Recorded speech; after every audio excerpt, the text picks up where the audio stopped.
कृष्णा कृष्णा कृष्णा हरे हरे हरे राम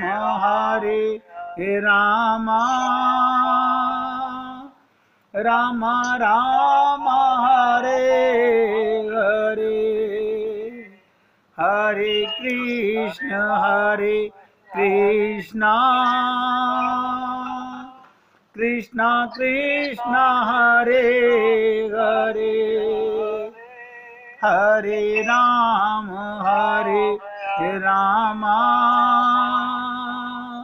राम राम हरे हरे हरे कृष्णा कृष्णा कृष्णा हरे हरे हरे राम राम राम राम हरे हरे। सभी पुण्य आत्मा ध्यान से सुने। परमात्मा अंदर बैठा हुआ है। परमात्मा अंदर बैठा हुआ है। अंदर बैठे परमात्मा के बाद भी हम महाचोर, हम महामूर्ख, तो ये बताने के लिए, जताने के लिए मनुष्य शरीर में भी, केवल मनुष्य शरीर में गुरु को भगवान भेजते हैं।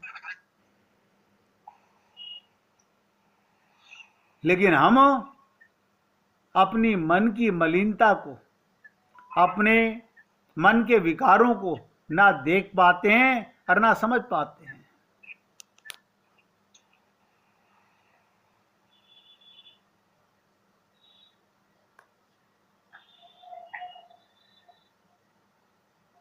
अब ध्यान से सुनिएगा, एक छोटी सी कथा सुना के आगे बढ़ूंगा। हृदय और लक्ष्य, बड़े शरारती बच्चे थे दो, एक हृदय और एक लक्ष्य। बड़े शरारती दो बच्चे, दोनों कक्षा 5 के विद्यार्थी। राजकुमार जी आवाज बंद कीजिए अपनी। दोनों 5वीं कक्षा के बच्चे एक साथ स्कूल आया जाया करते। एक दिन जब स्कूल की छुट्टी हो गई, लक्ष्य ने हृदय से कहा, दोस्त मेरे दिमाग में एक आइडिया है, बताओ बताओ क्या आइडिया है। हृदय ने उत्सुकता से पूछा एक दोस्त ने दूसरे दोस्त से। हृदय, वो देखो सामने 3 बकरियां चर रही हैं, ध्यान दीजिएगा, सामने 3 बकरियां चर रही हैं। हृदय बोला, तो इनसे हमें क्या लेना देना। लक्ष्य बोला, हम आज सबसे अंत में स्कूल से निकलेंगे और जाने से पहले इन बकरियों को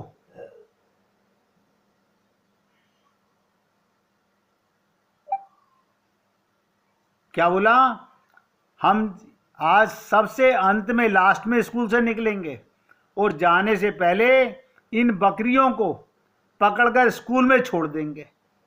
कल जब स्कूल खुलेगा तब सभी ने खोजने में अपना समय बर्बाद करेंगे और हमें पढ़ाई नहीं करनी पड़ेगी। ध्यान दीजिएगा, स्कूल में बकरियां छोड़ जाएंगे, कल सब ढूंढेंगे, हमें पढ़ाई नहीं करनी पड़ेगी। हृदय बोला, पर इतनी बड़ी बकरियां खोजना कोई कठिन काम तो नहीं है, कुछ ही समय में मिल जाएंगी, फिर सब कुछ सामान्य हो जाएगा। लक्ष्य बोला हंस करके, यही तो बात है, बकरियां आसानी से नहीं ढूंढ पाएंगे, ध्यान दो, बस तुम देखते जाओ मैं क्या करता हूं। इनके बाद दोनों दोस्त छुट्टी के बाद पढ़ाई के बहाने अपनी क्लास में बैठे रहे और जब सभी लोग चले गए तो तीनों बकरियों को पकड़कर क्लास में अंदर बंद कर दिया। अंदर लाकर दोनों दोस्तों ने बकरियों की पीठ पर काले रंग का गोला बना दिया। ध्यान दीजिएगा। इसके बाद लक्ष्य बोला, अब मैं इन बकरियों पे नंबर डाल देता हूं। उसने सफ़ेद रंग से काले के ऊपर नंबर लिखने शुरू किए। पहली बकरी पे नंबर 1, दूसरी पे 2, तीसरी पे 4। ध्यान दीजिएगा, चालाकी देखो। पहली बकरी पे नंबर 1, दूसरी बकरी पे नंबर 2, तीसरी बकरी पे 4 नंबर लिखा। वो दोस्त बोला, ये क्या, तुमने तीसरी बकरी पे 4 नंबर क्यों डाल दिया? हृदय ने बड़े आश्चर्य से पूछा। तो लक्ष्य बोला, दोस्त यही तो मेरा आइडिया है। अब कल देखना, सब तीसरी नंबर की बकरी को ढूंढेंगे। 1 नंबर मिल गई, 2 नंबर मिल गई, 4 नंबर मिल गई, इसका मतलब 3 नंबर भी होगी, और वो कभी मिलेगी नहीं। अगले दिन दोनों दोस्त समय से पहले स्कूल पहुंच गए। थोड़ी देर में स्कूल के अंदर बकरियों के होने का शोर मचने लगा। कोई चिल्ला रहा था, 4 बकरियां हैं। पहले, दूसरे और चौथे नंबर की बकरियां तो आसानी से मिल गईं, बस तीसरे नंबर को ढूंढना बाकी है। स्कूल का सारा स्टाफ तीसरे नंबर की बकरियां ढूंढने में सारा दिन गवा दिया। एक एक क्लास में टीचर गए, अच्छे से तलाशी ली, खूब खोजबीन की, छतों पर बकरियां ढूंढी। कई सीनियर बच्चों को भी इस काम में लगा दिया। तीसरी बकरी ढूंढने का बहुत प्रयास किया, पर बकरी तब तो मिलती जब वो तीसरी होती। आज सभी परेशान थे, पर हृदय और लक्ष्य इतने खुश पहले कभी नहीं हुए। आज उन्होंने अपनी चालाकी से एक बकरी अदृश्य कर दी। इस कहानी के पीछे थीम क्या है, ध्यान से सुनिएगा। तीसरी बकरी वो चीजें हैं जिन्हें खोजने के लिए हम बेचैन हैं। हम माया में पता नहीं क्या ढूंढ रहे हैं। दूध में से मक्खन निकलते देखा है, दूध में से खूब मक्खन निकाला गया, लेकिन मिट्टी को मथने से, माया को मथने से मक्खन नहीं निकल सकता। और आप और हम सब लोग इसी माया के संसार में तीसरी बकरी को, लोभ को निकालने में लगे हुए हैं। दरअसल वो चीजें हैं जिन्हें खोजने के लिए हम बेचैन हैं, पर वो हमें कभी मिलती नहीं, क्योंकि वो होती ही नहीं। ये हमारा मन इतना हरामी है कि हम इस देह में हरी मिलत हैं, उसके लिए तैयार नहीं। हम मूर्ख मन से संसार को मथने में लगे हुए हैं। आप बताइए, बारी मते घृत होत है, सिकता से बरु तेल, बिनु हर भजन न भवतरे, यह सिद्धांत अपेल। पानी को कितना मथो, कभी निकलता देखा नहीं है। मिट्टी को कितना ही मथो, उसमें से कुछ निकलता देखा नहीं है तेल। लेकिन अगर निकल भी आए तो क्या कहा, बिना भक्ति के भगवान नहीं मिलते। और आप और हम सब लोग बहुत बुद्धिमान, किसी को धोखा नहीं दे रहे हैं, हम अपने आप को धोखा दे रहे हैं। हे पुण्य आत्माओं, बार बार सोचिएगा, हम कहां जा रहे हैं, किधर जा रहे हैं। तो भगवान शंकर की यही भूमिका थी। जीवन में हम जिसे अच्छाई कहते हैं उसमें तो अच्छाई है, लेकिन जिसे हम बुराई कहते हैं उसमें भी अमृत तत्व छिपा होता है।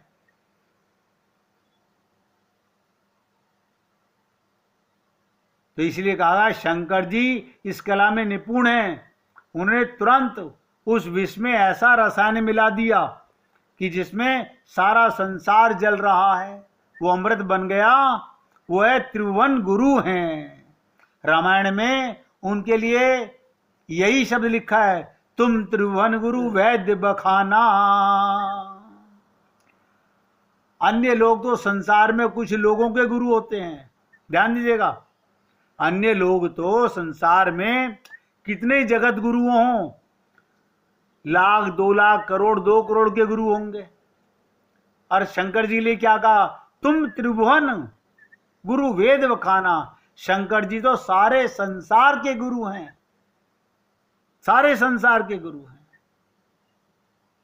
और आगे चलकर रामचरितमानस में जहां पर मानस रोगों की चिकित्सा के संदर्भ में वैद्य की बात कही गई, वहीं पर तुलसीदास जी कहते हैं, सदगुरु वैद्य बचन विश्वासा।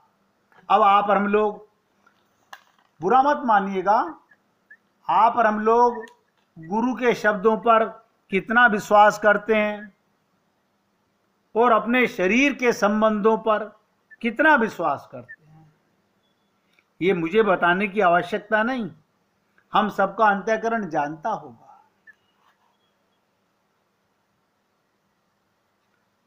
तो भगवान शंकर की भूमिका वैद्य की है। वैद्य जैसे शरीर के रोगों को दूर करते हैं, वैसे ही वो हमारे जीवन के विष को अमृत बनाते हैं। हम सबके जीवन में जो माया का जहर भरा हुआ है, उसे अमृत बनाते हैं। अमंगल को मंगल और कुरूप को स्वरूप बना देते हैं, यही उनकी विलक्षणता है। इसलिए वो समस्त विपरीत वस्तुओं को धारण करते हैं और उन्हें आभूषण के रूप में परिणित कर लेते हैं। देखिएगा, भगवान शंकर सब ऐसी चीजों को धारण करके आभूषण बना लेते हैं। रामायण में भरत जी के इसकी बड़ी सुंदर व्याख्या की। भरत जी अपनी बड़ी निंदा करते हैं। भगवान राम ने भरत की प्रशंसा करते हुए कहा, तुम्हारे समान संत और गुणवान संसार में कोई नहीं। तीन काल त्रिभुवन मत मोरे, पुण्य श्लोक तात तर तोरे। फिर उन्होंने भरत जी से पूछा, मैं जो कुछ कह रहा हूं वो ठीक है या नहीं? देखिएगा, तो भरत जी ने कहा, हे प्रभु, ये कहने का महान दुस्साहस भला कौन करेगा कि आप ठीक नहीं है। हम लोग भगवान पर भी दोष निकालते हैं। भरत जी ने राम से कहा, प्रभु आपके खिलाफ बोलने वाला कौन संसार में? राम ने कहा, अगर मैं ठीक कह रहा हूं तो भरत तुम्हारा कहना सही नहीं है। तुम ये जो कहते रहे हो कि मैं सबसे बड़ा पापी हूं। भरत जी कहते थे ना, कैकेयी के पाप को अपने सर पर ले रहे हैं कि मैं सबसे बड़ा पापी, मैं सबसे बड़ा पापी। ये बात अब फिर कभी ना कहना। भरत जी ने कहा, महाराज आप जो कह रहे हैं वो सत्य है, पर मैं जो कह रहा हूं वो भी असत्य नहीं है। वो कैसे हो सकता है? दोनों विपरीत बातें एक साथ सत्य हों। या तो तुम्हारी बात सत्य होगी या फिर मेरी। भरत जी ने कहा, महाराज ध्यान दो, जैसे लोहे का एक टुकड़ा तो लोहा ही है। क्या कहा? लोहे का एक टुकड़ा तो लोहा ही है। उसे कोई भी परीक्षा करके देखे, यही कहेगा ये लोहा है। पर यदि कोई उसे पारस के पास ले जाकर, ध्यान दो, यदि कोई उसे पारस के पास ले जाकर कहे, आप इसकी परीक्षा करके बताइए ये क्या है, तब क्या होगा? उसकी परीक्षा करने के लिए पारस जैसे ही उसे अपने हाथ में लेगा, उसका स्पर्श से लोहा तुरंत सोना बन जाएगा। तो ये लोहे का चमत्कार है कि पारस का चमत्कार? भरत जी कहते हैं, प्रभु था तो मैं लोहा। ध्यान दीजिएगा, भरत जी क्या कहते हैं? प्रभु था तो मैं लोहा, पर अब लगता है पारस का स्पर्श पा करके